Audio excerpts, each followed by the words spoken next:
والمرسلين سيدنا ونبينا ومولانا أبي القاسم محمد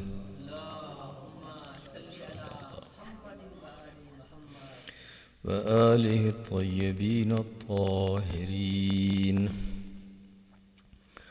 الذين أذهب الله عنهم الرجس وطهرهم تطهيرا. بسم الله على محمد وعلى محمد. أما بعد فأوصيكم ونفسي بتقوى الله فإنه حبل متين وعروة وثقى. صلوات.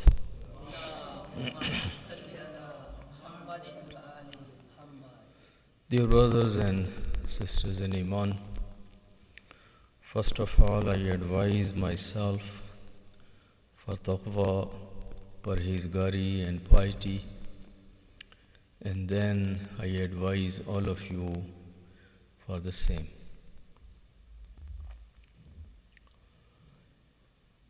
In these months of Rabiul Awwal and Rabiul Thani, we normally review the life and the legacy of our Prophet Muhammad al-Mustafa sallallahu alayhi wa alihi wa sallam.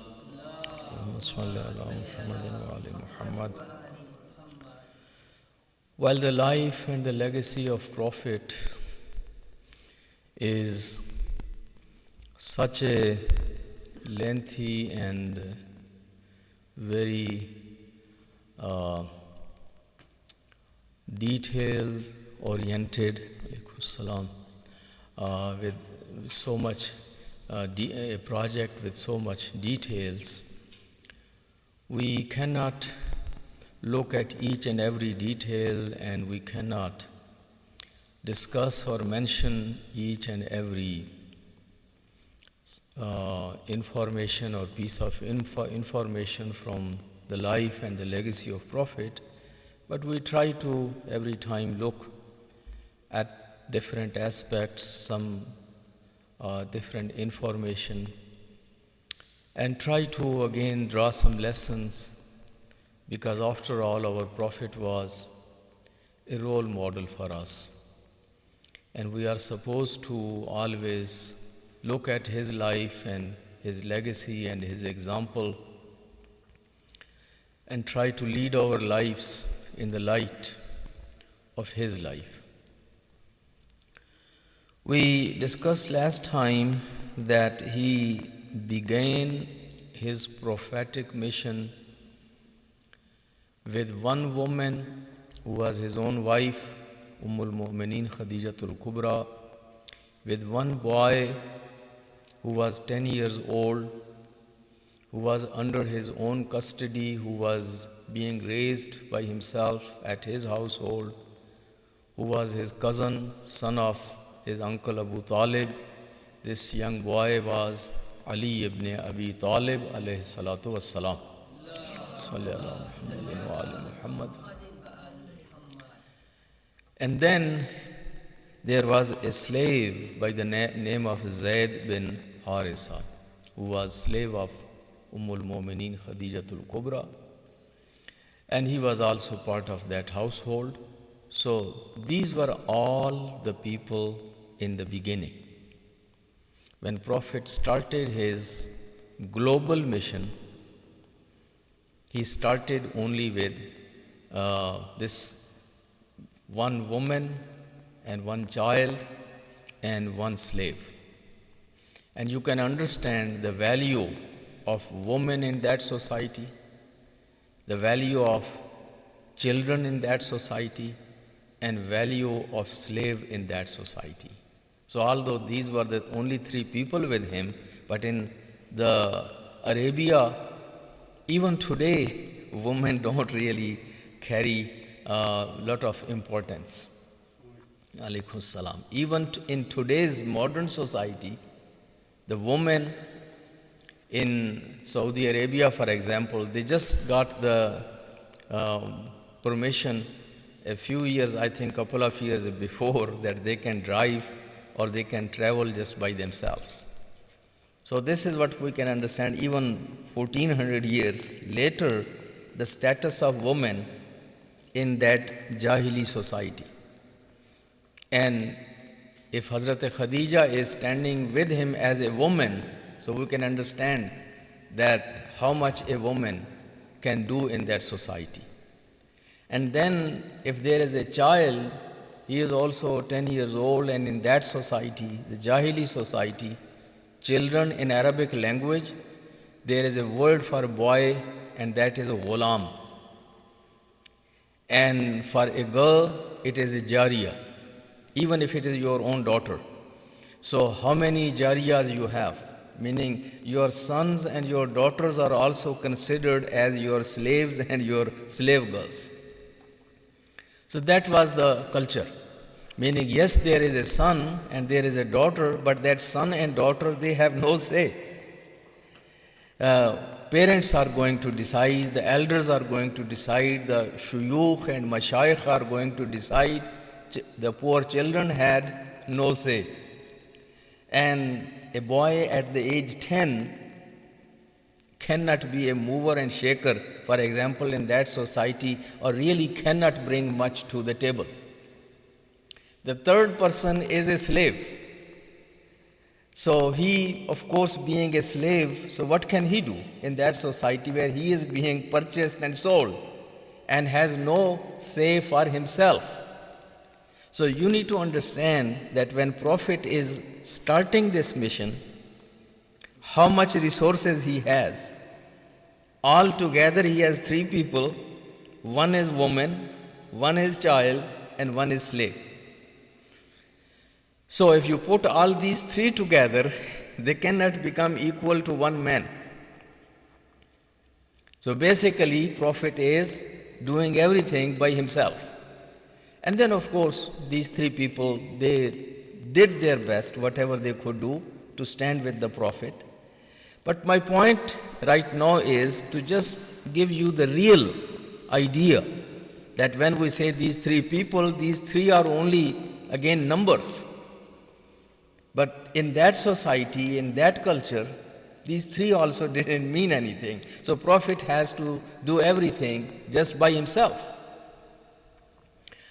Recite a salawat.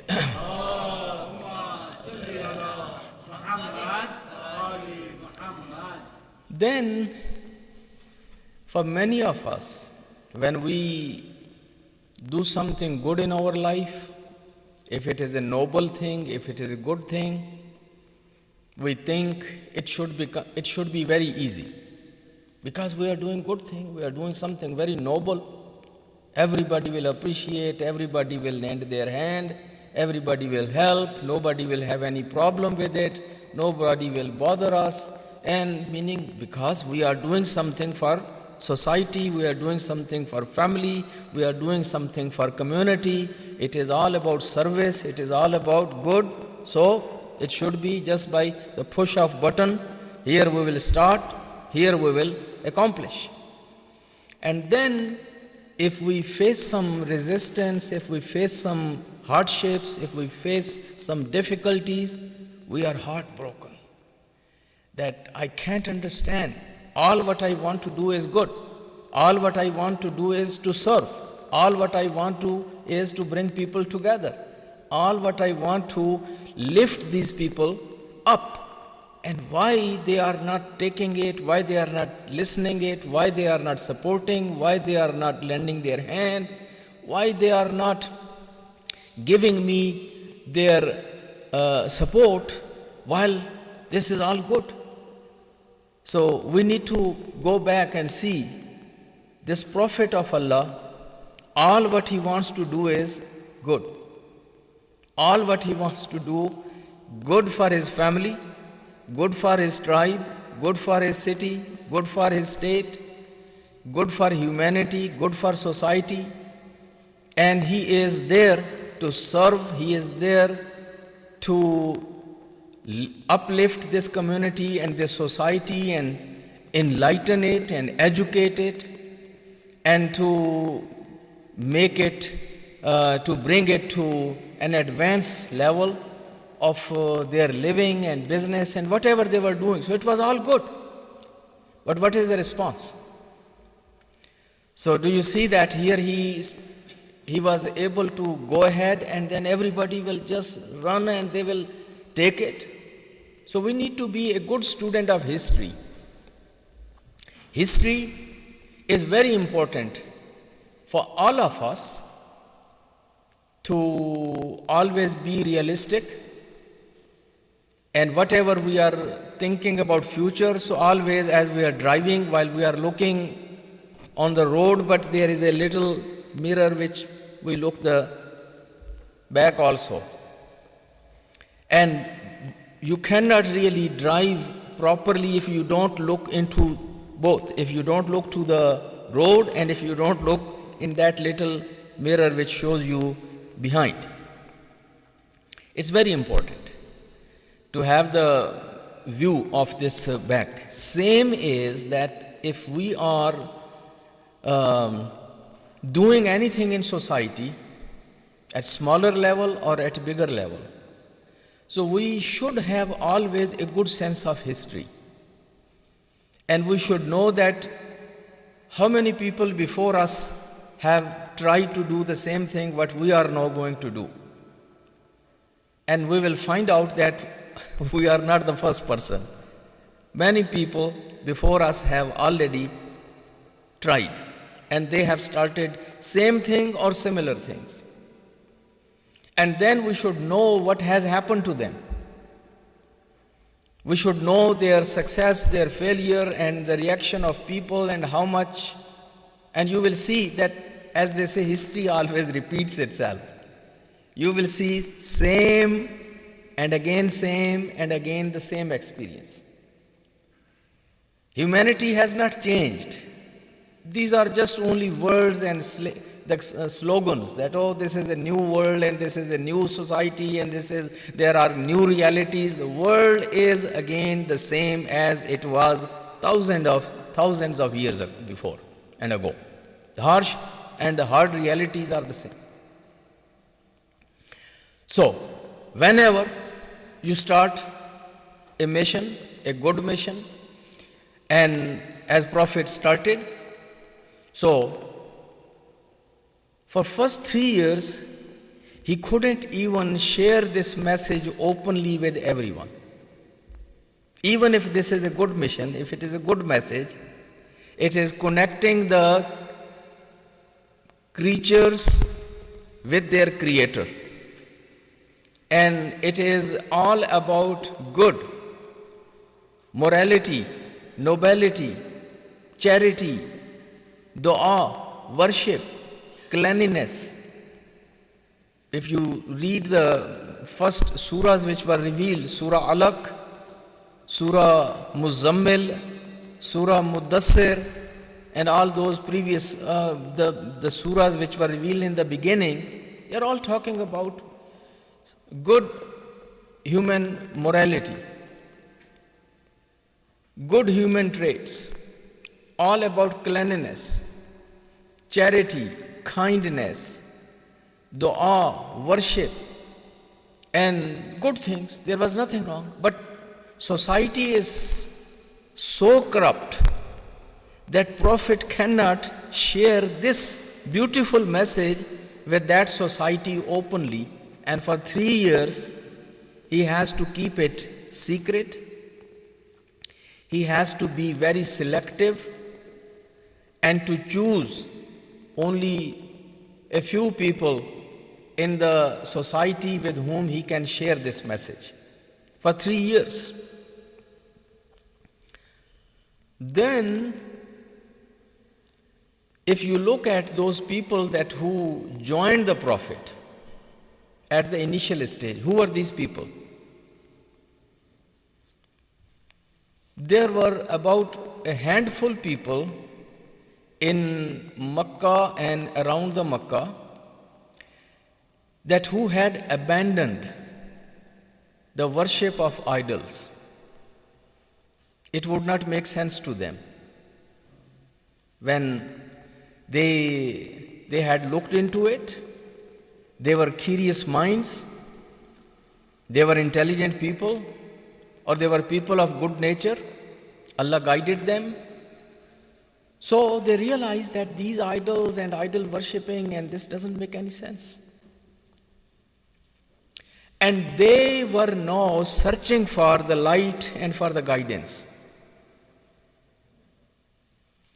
They had open ears, open eyes, and every time they were looking around, someone that who can help them understand this, someone who can lead them further, who can guide them further.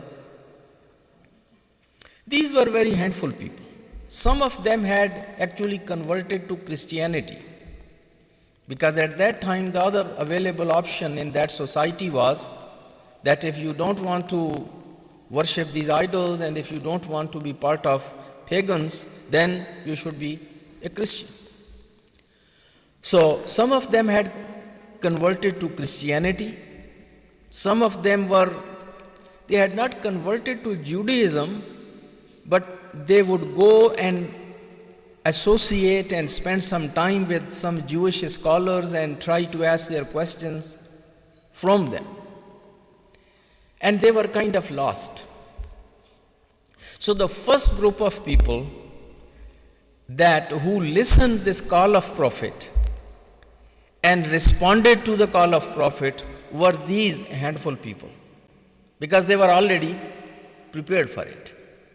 They were ready for it. They were looking for this message, they were looking for these answers and for this guidance.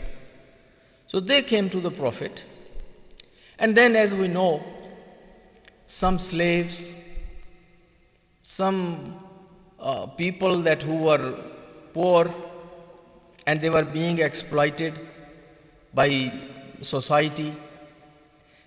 They were poor economically, but by character they were pure.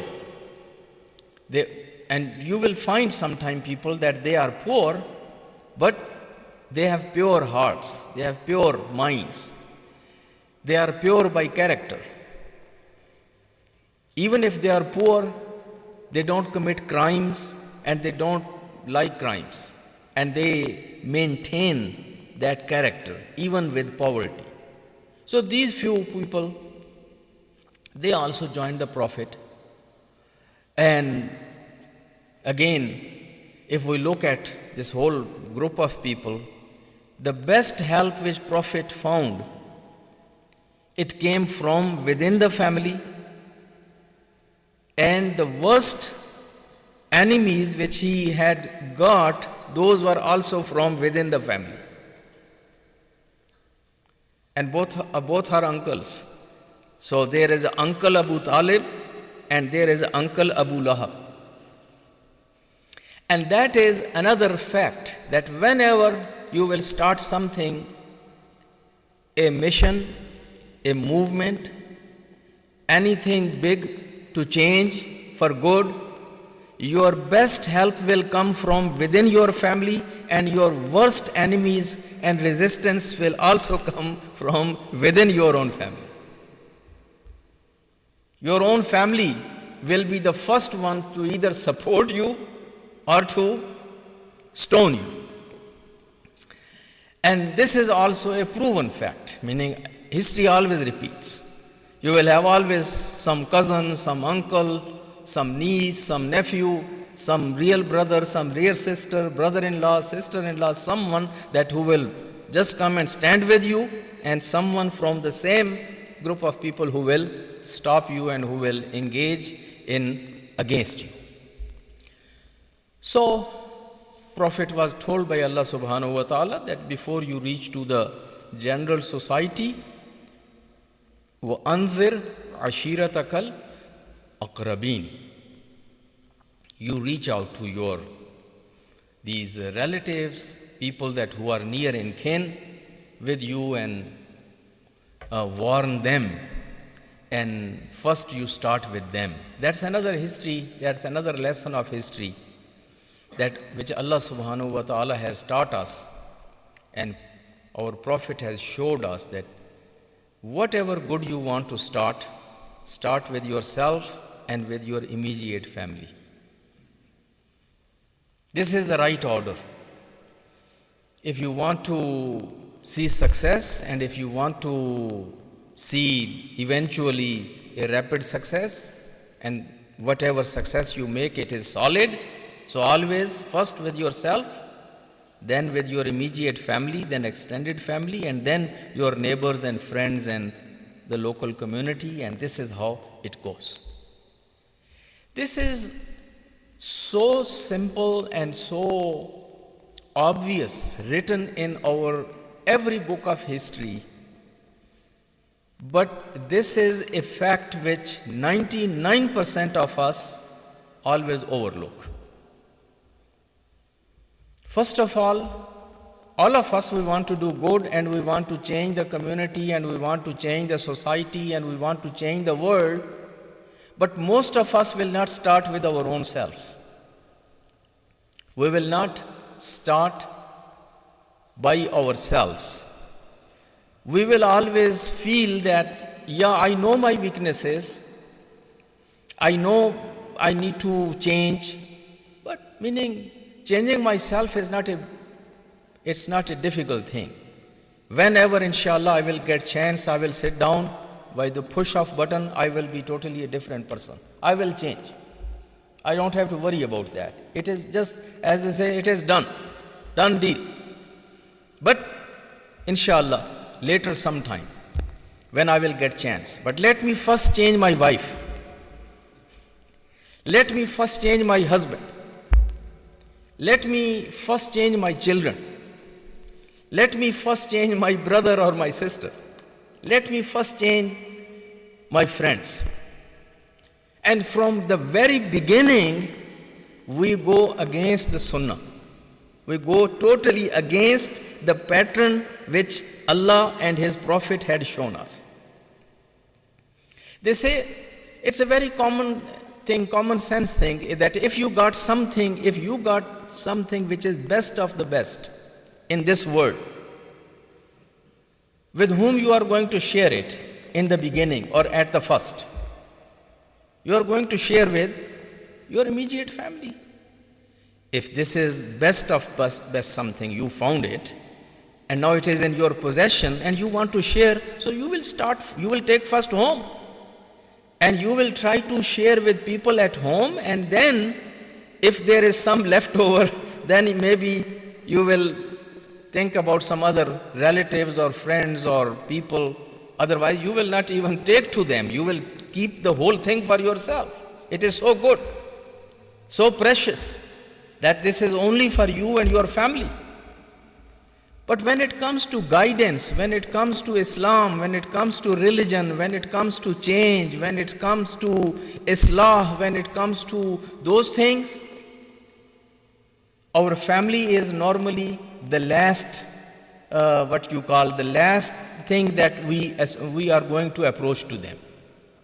We will say, me and my family, always we will be there. Whenever, inshallah, we are called, we will be there. I don't have to waste my time. This is something we are already too late. First, either we don't even bother, we don't do good things, we don't do what obligations we have. But then, all of a sudden, when we decide that we want to do something, then always we have this feeling that we are too late. We are always in rush. And we want to know we cannot even sit to plan, to think about, to make a strategy, or to really try to look the right people, or to know when to start, from where to start.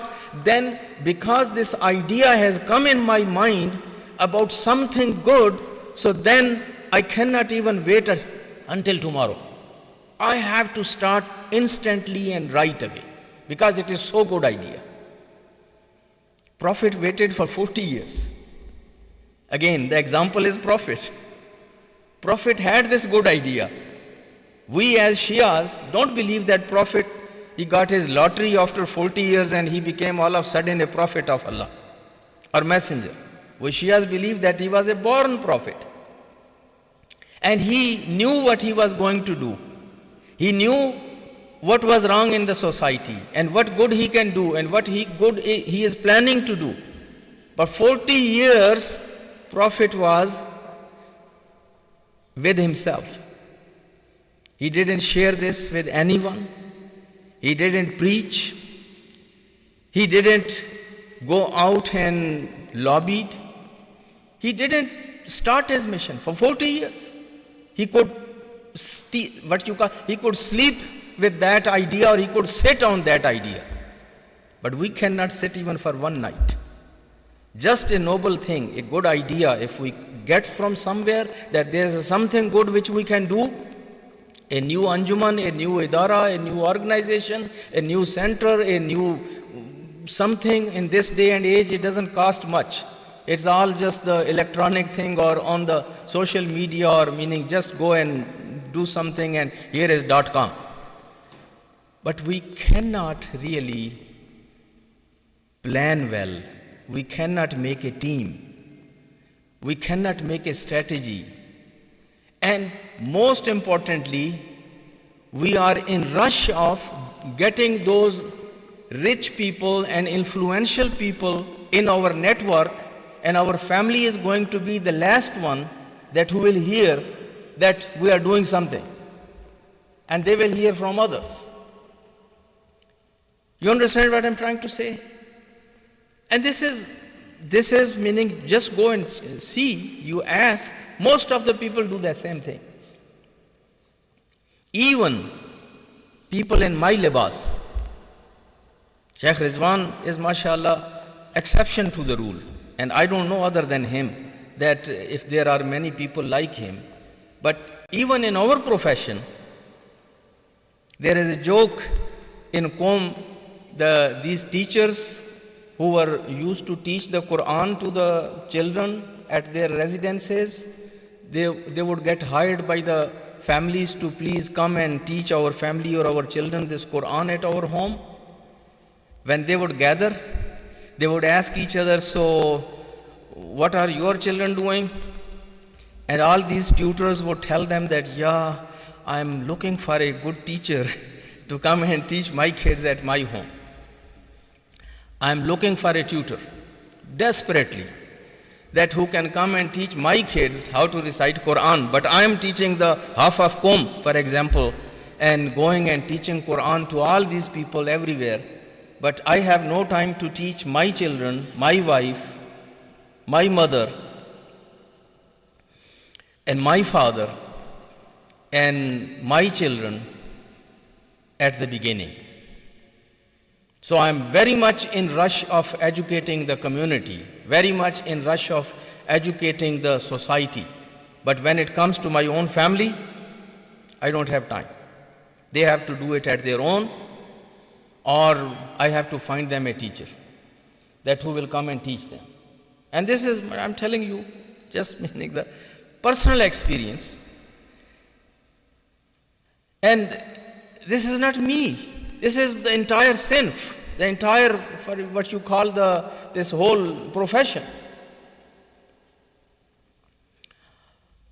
So that is where the problem lies. That we build a wall of sand. We go and work on those in the beginning where we have to go and work with them at the end. Then what happens? That when you don't educate your own family and you don't bring your own family on board, then worst enemies of your activities and what you do are your own family. Because they don't understand, they don't appreciate what you are doing, and they feel you are all just putting your time in that activity, and they are not part of that. They see sometime, I have seen the children of Maulanas and wives of Maulanas, for example, hating the masjid and hating the community. Because they look, जिसे हम शौकन कहते हैं ना, so that wife of Maulana looks at masjid or Imam Bada as a, what you call, इसको अंग्रेजी में क्या कहते हैं शौकन को? Co-wife. Yeah, that's a Muslim term, I think. Yeah. Because they don't see Maulana at home. He is all out, all with these sisters and answering their questions and talking to them, and he all with these brothers in community. And every time family wants to go anywhere, no, I cannot go because there is a wiladat and there is a shahadat and there is a majlis and there is a nikah and there is talqeen and there is janaza and there is a family coming for counseling. And I need to be here and I need to be there. So children need me, wife needs me, family needs me, but I am never available. Then you think, yeah, my wife will love the community and she will love the institution and she will love all this what I'm doing. So, what is the solution? The solution was that Maulana had to start with his family. He had to bring his wife in it. He had to bring his children in it. And then when his wife and children are part of this mission and they understand the value of this work, when they are also the members of this team, my brothers and sisters, then they don't mind. They are also even spending more time than you in these activities. Wherever you go, they are ahead of you. They have also activities going on. They are teachers, they are helpers, they are volunteers. They are involved. So when everyone from the family is there, then nobody is criticizing you and nobody is criticizing your work.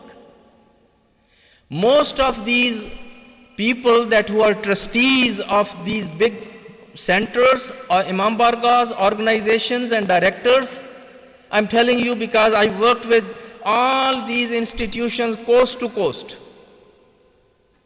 That's how my background is. I worked with all these big organizations and big centers and big mosques. And majority of them, they lost their wives and they lost their children. They lost their children and they lost their wives. They lost their families. And they hate the masjid and community and center and all this what their father or their husband is doing. The reason? Because you didn't start from the right place. You had to start from home. You had to start with your own family. You had to bring your wife and your children in this work and make first that should be your first circle of influence. And if they were doing all this, then they would appreciate it, they would help you, they would support you day and night. And then when your family is also helping you and standing with you, then other people can also join and understand. Again, where is the example? The first and the best example is Prophet Muhammad sallallahu alaihi wasallam.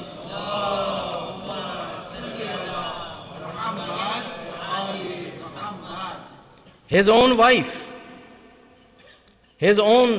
this young boy who was being raised at his home, Ali bin Abi Talib, his own uncle Abu Talib, his own aunts, his own cousins, his own nephews, his own daughters-in-law, his own sons-in-law. So this whole grandchildren. So this is a Ahlul Bayt, what we always call Ahlul Bayt.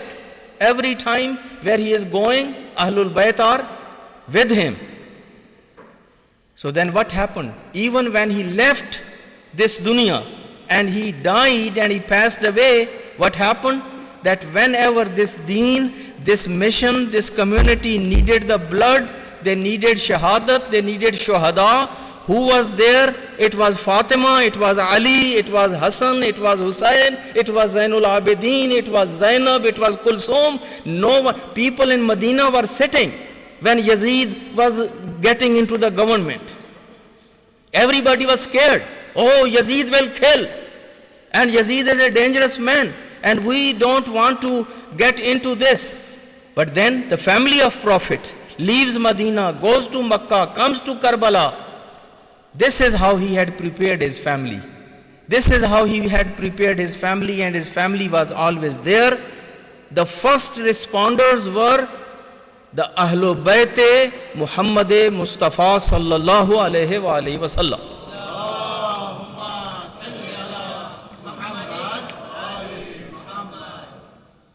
For many of us it is too late. But you guys say in English that it is never too late. So there is a message for all of us, my brothers and sisters. There is a message for all of us, for all husbands, for all fathers, for all mothers, for all young people, the old people, that let's go back and invest our time and invest our efforts first in our family and bring them on board. And when they are on board, then we should get into our extended family and the community and the society at large. We cannot change this world just by one person, me or you, or one masjid or one Baitul Ilm or one center. This world is very big thing. It takes so many committed leaders and people and communities and societies, and it needs those people that who are consistent. Recite a salawat.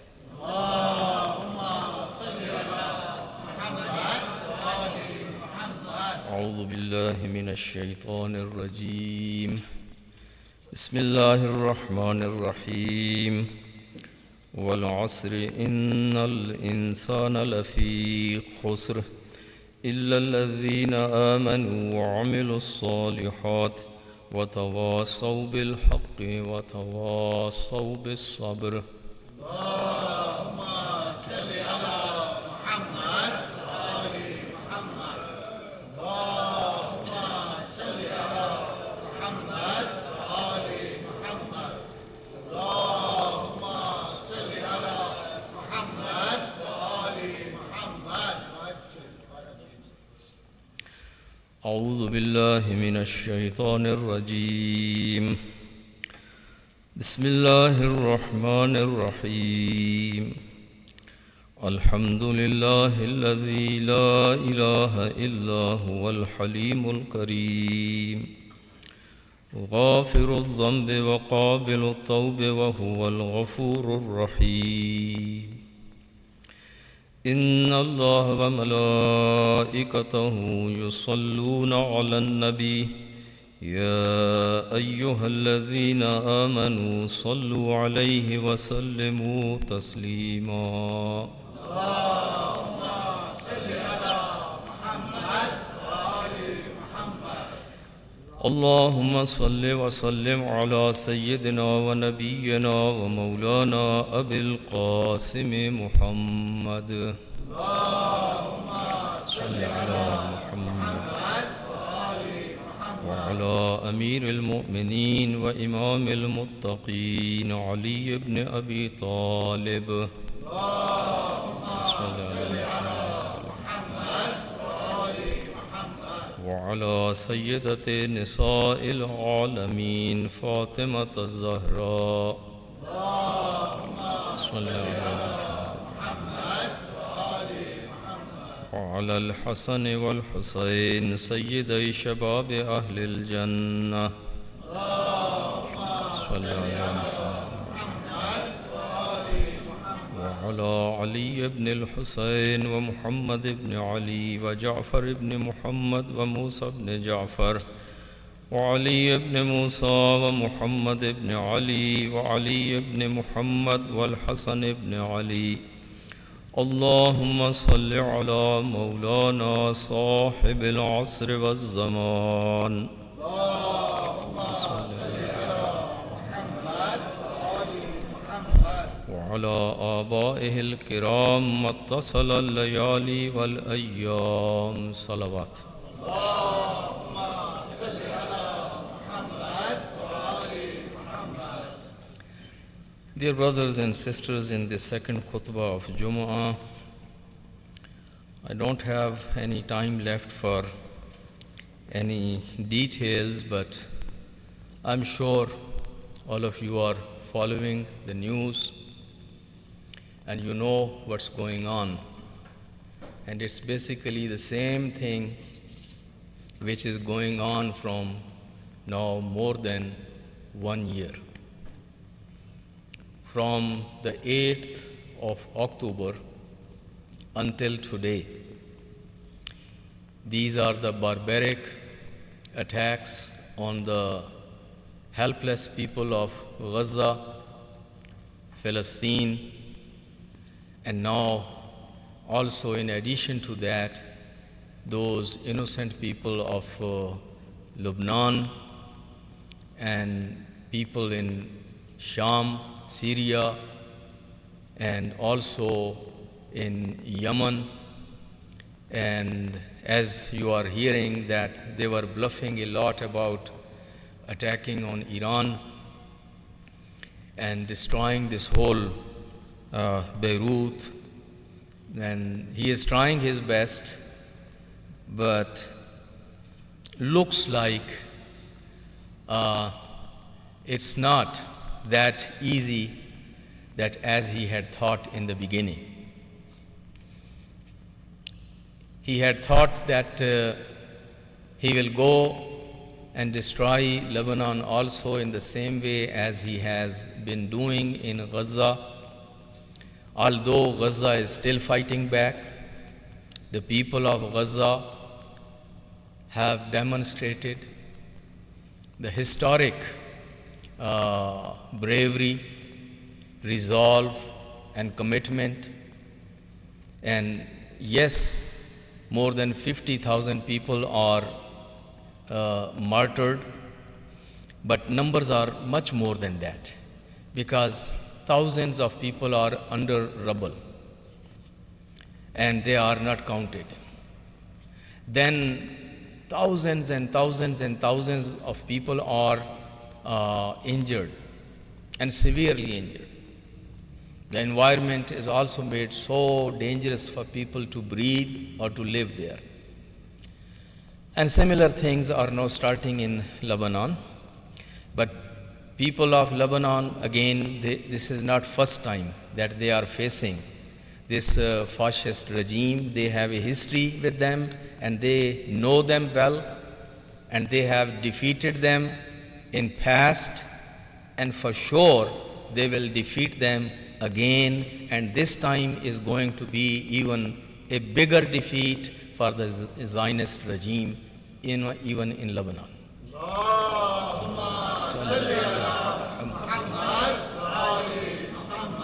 Our hearts are bleeding, and believe me, all of you are going through the same, and it becomes even more painful when you see that you cannot really do much. If you were able to do something for them, and particularly something which could really help them and which could end their misery, that would be the excellent thing. But the problem is, in this day and age, in this world in which we live, for most of us, that is not the option. For most of us, that is not the choice. Different communities, different countries, different people in different parts of the world, they have different roles to play. And I'm sure that you are playing your active role. Our role is to become voice of those voiceless people. Our job is to create awareness in this society, which is in general, the common and average people of this country are good.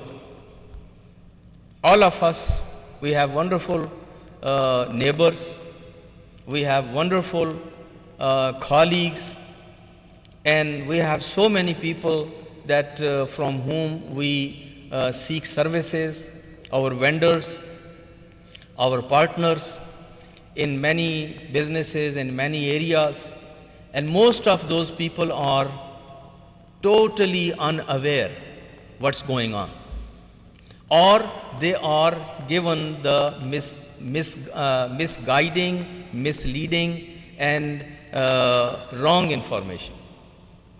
So our duty and responsibility is that we need to understand first for ourselves exactly what is going on, and then we need to be able to convey this in a very efficient way again the facts, just facts, because facts are better than the fictions. We don't have to exaggerate, there is no need to exaggerate. The atrocities being committed in Gaza or Lebanon or in that part of the world are more than enough to make the case and to let our neighbors and our colleagues and our friends know what's going on. So that is one thing what we need to do. Still there are protests going on in different areas in the country, sometime in capital, sometime in our own cities, and we should go and participate in those protests. Those are all peaceful protests, again raising the voice for those defenseless people and becoming the voice of those voiceless people. And then also, my brothers and sisters, we need to realize that all what is happening today and all of our media and our anchors and journalists and leaders and ulama and politicians are talking about what is happening today and how poor we are as the entire ummah and how weak and how divided and how polarized we are and how we are unable to really respond. This is, again, it needs some analysis. It needs to know that this fascist regime has not become this fascist regime overnight. It didn't. It has a whole history. If you go and do some research, many of you already know the history of this Zionism. How this movement started, where it started, and then how long it took to finally reach to that stage, and then the last almost 70 plus years, 73, 74 years of the life in that regime. And then you look at the Muslim world and what Muslim states were doing and what their leaders were doing and what their politicians were doing and what you call the scholars and scientists were doing.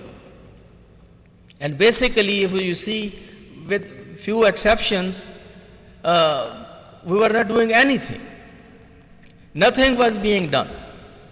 And just happy with our day-to-day life. And my brothers and sisters, peace comes with strength. When you are strong, no one even dares to come and attack at you. This world is a place where being a weak person is almost sin, and it is unforgivable sin to be weak. So we didn't learn that lesson. We celebrated that, and even if some countries they try to strengthen themselves, they were condemned. Why you are looking in this and why you are looking in that and why you are spending money here and why you are spending money there.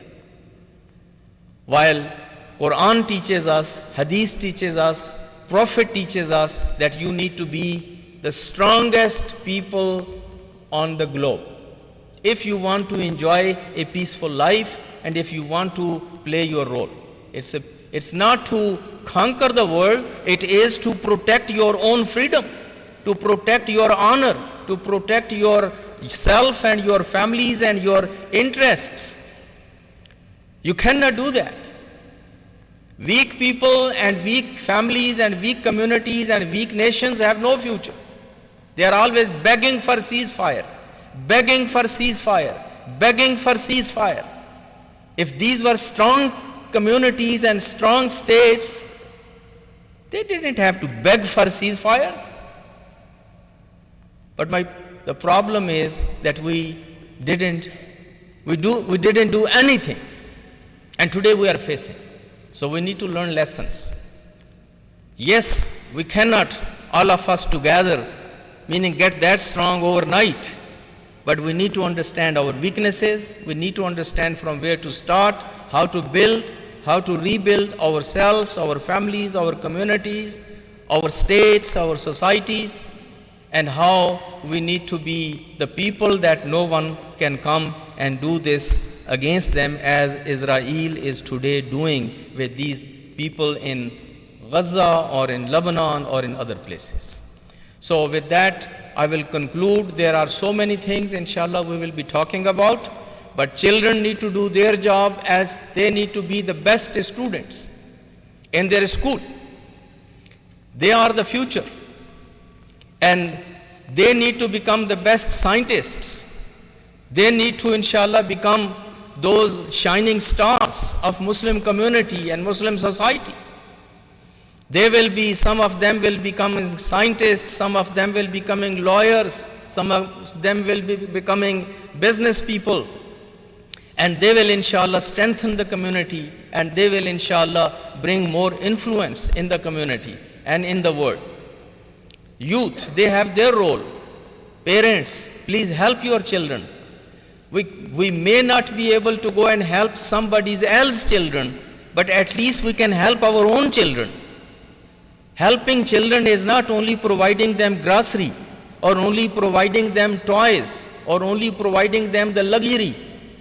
Helping them is help them emotionally, help them socially, help them with knowledge, help them with homework, help them with the projects, help them with love, kindness, respect, and raise them well, and raise them as responsible people, family oriented, community oriented, Islam loving, Muslim loving, human being loving, these children and these youth. That is a job, my brothers and sisters. At least let's start from somewhere, and then inshallah these things will keep happening, and we will be every time stronger than the past, and eventually we will be able, inshallah, to help and support those widows and those orphans and those people who will be in need of our help, inshallah, as things get settled down, as there is a ceasefire, as those agencies, those what you call relief agencies, they get the way to get in and to support and help and rebuild. We will be then, inshallah, giving a call for funds and for fundraisings, but inshallah, when that opportunity comes, recite a salawat.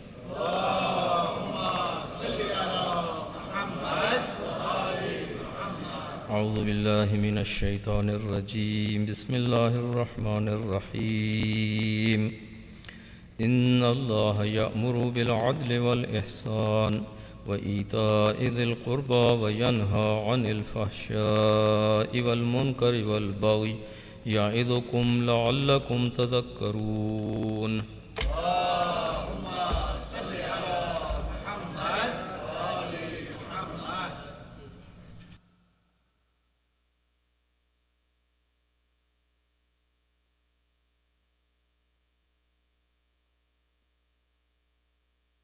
الله أكبر الله أكبر أشهد أن لا إله إلا الله أشهد أن لا إله إلا الله أشهد أن محمدا رسول الله. اللهم صل على محمد وآل محمد. أشهد أن محمدا رسول الله. اللهم صل على محمد وآل محمد. أشهد أن عليا ولي الله. اللهم صل على محمد وآل محمد. أشهد أن عليا حجة الله. اللهم صل على محمد وآل محمد. حي على الصلاة حي على الصلاة.